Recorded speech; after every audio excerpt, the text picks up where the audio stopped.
NVN के दोस्तों, सलाम, नमस्कार। सुनिए कमाल की बात।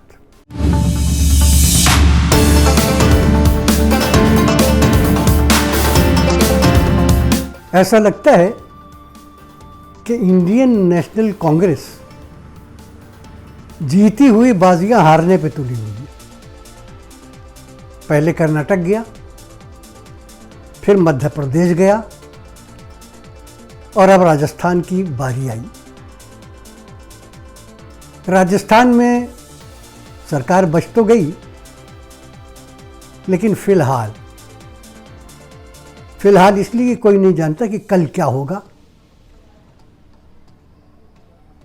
और ये सरकार चल भी पाएगी या नहीं चल पाएगी, वो देखना है।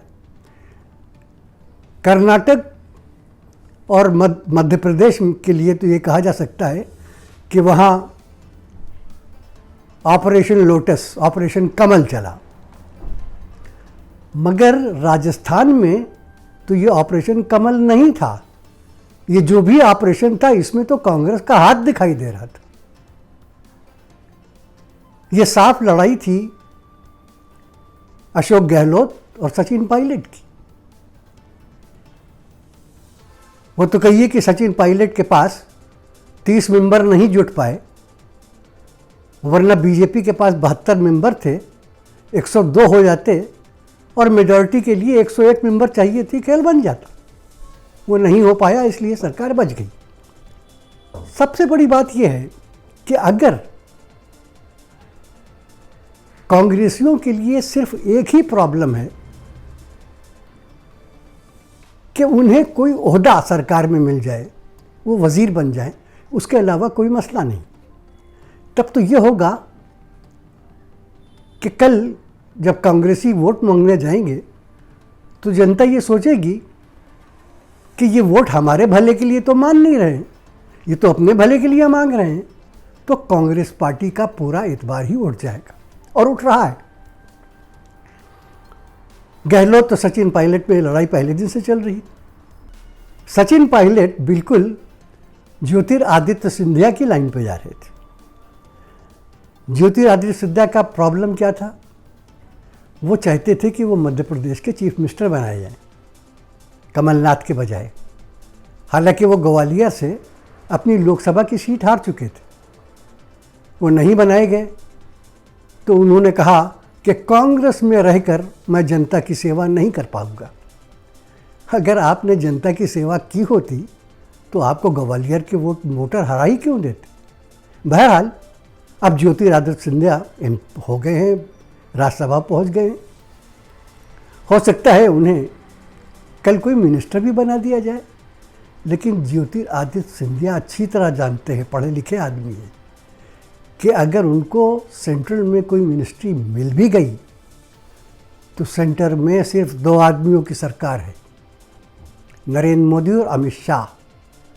तीसरे किसी मिनिस्टर की न कोई अहमियत है न कोई हैसियत है।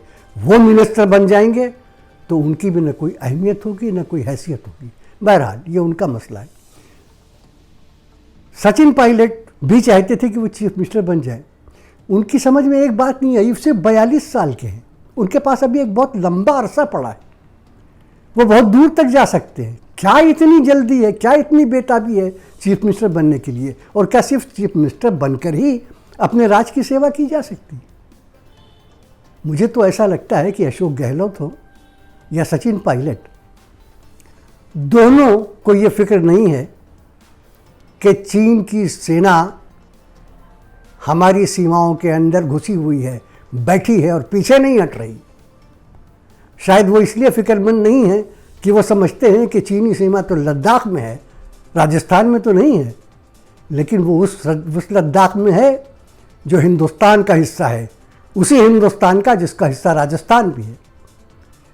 गहलोत हो या सचिन पायलट, उनको ये फिक्र नहीं है कि कोरोना के मरीजों की तादाद इस वक्त जब मैं आपसे बात कर रहा हूँ 9.25 लाख हो चुकी है और ये बढ़ती जा रही है।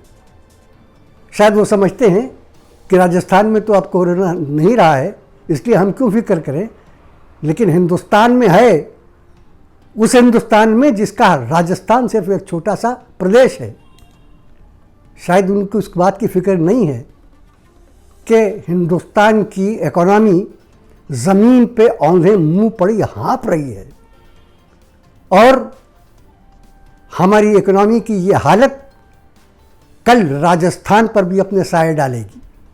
शायद उन्हें इस बात की भी फिक्र नहीं है कि बेरोज़गारी का साया रोज़ बरोज़ लंबा होता जा रहा है और उस साए से राजस्थान भी नहीं बच सकता।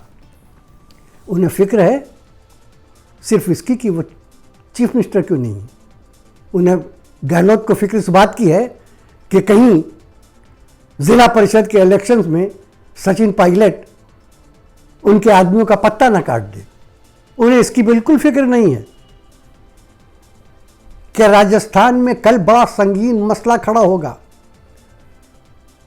बेरोजगारी से निपटने का उनके पास उतने रिसोर्सेज नहीं हैं। राजस्थान में इंडस्ट्रियल बेल्ट कभी हुआ करती थी, अब खत्म हो गई है, लेकिन इन चीज़ों की उन्हें फिक्र नहीं है। और अभी जो खेल हुआ उसमें उन्होंने अपनी सरकार तो बचा ली, लेकिन वो जान रहे हैं कि बीजेपी किसी भी मौके की तलाश में है और किसी भी वक्त कुछ भी कर सकती है। इस बार भी जब वो सरकार नहीं गिरी तो दिल्ली की सरकार खिसिया गई और खिसिया कर उसने इनकम टैक्स के छापे मारना शुरू कर दिए। गहलोत के जो करीबी लोग थे उनके घरों पे छापे मारना शुरू कर दे। बहरहाल ये सब बातें बहुत अहम नहीं। अहम बात क्या है जिसके लिए कांग्रेस पार्टी को सोचना चाहिए, कांग्रेस पार्टी की आला कमान को सोचना चाहिए, मिसेस सोनिया गांधी को सोचना चाहिए, राहुल गांधी को सोचना चाहिए, डॉक्टर मनमोहन सिंह को सोचना चाहिए, चिदम्बरम को सोचना चाहिए, कपिल सिब्बल को सोचना चाहिए, तमाम बड़े लीडरों को सोचना चाहिए कि इस वक्त हिंदुस्तान पर एक बहुत बड़ा संकट है। हिंदुस्तान पर इतना बड़ा संकट पहले कभी नहीं आया था। चौतरफा संकट है जिसमें हिंदुस्तान घिरा हुआ है। चीनी फौज है, कोरोना है, इकोनॉमी है, बेरोज़गारी है। और मेरे दोस्तों, मैं पूरे यकीन से एक बात कहता हूं कि बीजेपी की सरकार देश को इस संकट से मुक्त नहीं करा सकती। और अगर कोई दूसरी पार्टी भी ऐसी लोगों को नज़र नहीं आई जो देश को इस संकट से बचा सके, तो क्या होगा ये सोचकर डर लगता है।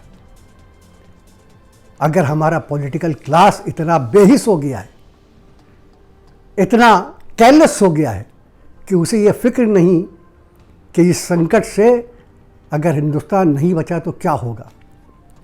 मैं समझता हूँ कि हर पार्टी को, बीजेपी को भी ये बात जान लेना चाहिए कि ये वो वक्त है जब देश का हित उनके अपने हित से बहुत बड़ा है।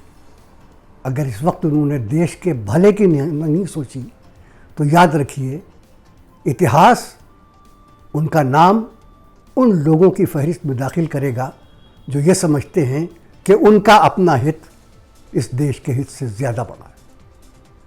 आज के वीडियो में इतना ही दोस्तों। एक बार फिर अपील करूं कि अगर आप YouTube पर हमें सब्सक्राइब करेंगे तो हमारी ताकत बहुत बढ़ जाएगी। शुक्रिया।